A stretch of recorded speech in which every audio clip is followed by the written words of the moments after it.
must have heard the expression, "I feel your pain." Now, that is exactly what empathy is. It's not just about understanding why the other person is in anguish or pain, but also literally feeling a little bit of it yourself. We always knew about empathy, but it became even more popular when neuroscientist Rizzolatti and his team discovered something phenomenal in the early 1990s. Neuroimaging of macaque monkeys revealed an interesting fact. Certain neurons fired in a region of the premotor cortex of the monkey's brain, both when the monkeys themselves grabbed an object and also when the monkeys watched another monkey grab the same object. So the monkeys literally identified with the grabbing of the object, even when someone else was doing the grabbing. These are the famous mirror neurons. They are a type of brain cell that fires both when we perform an action ourselves and when we see someone else perform the same action. Yes, we humans have mirror neurons too. In fact, recent fMRI studies of the human brain suggest that a much wider network of brain areas shows mirror properties in humans. So, what is the significance of these mirror neurons? They are needed for imitation, and a lot of learning happens by imitation.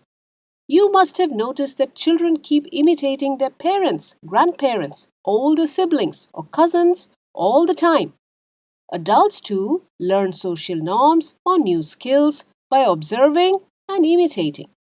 And in order to imitate a complex act, I need my brain to adopt the other person's point of view, literally.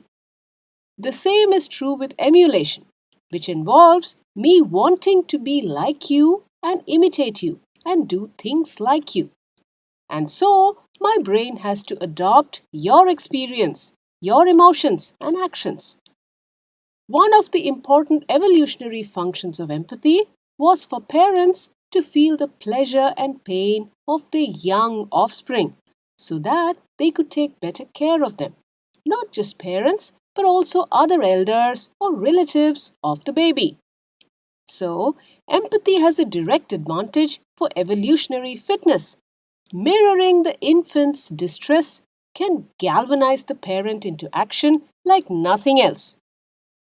Empathy enables us to identify with what another person is going through and understand his or her intentions.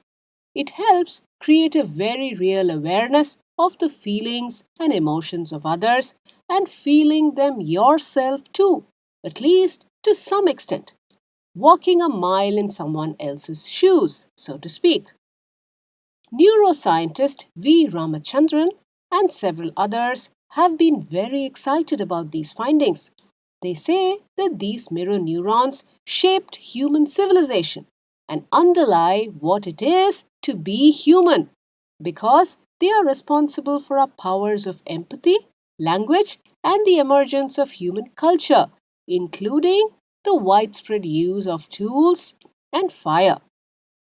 There are a few types of empathy, but the two main ones are emotional and cognitive empathy.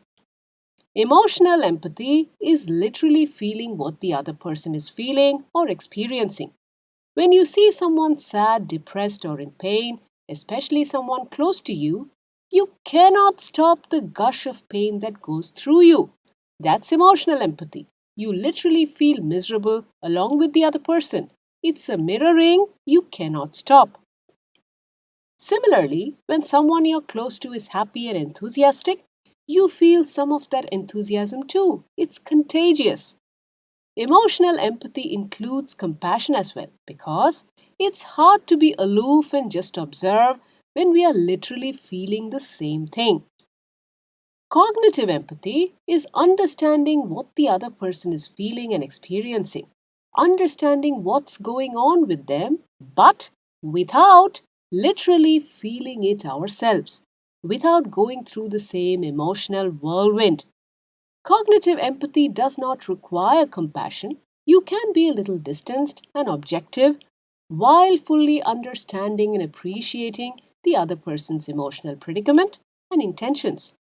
And you can respond more rationally because of that. However, in some cases, this understanding of the other person's feelings without feeling them yourself can be used to exploit them. Really good fraudsters, conmen, and psychopaths often do so.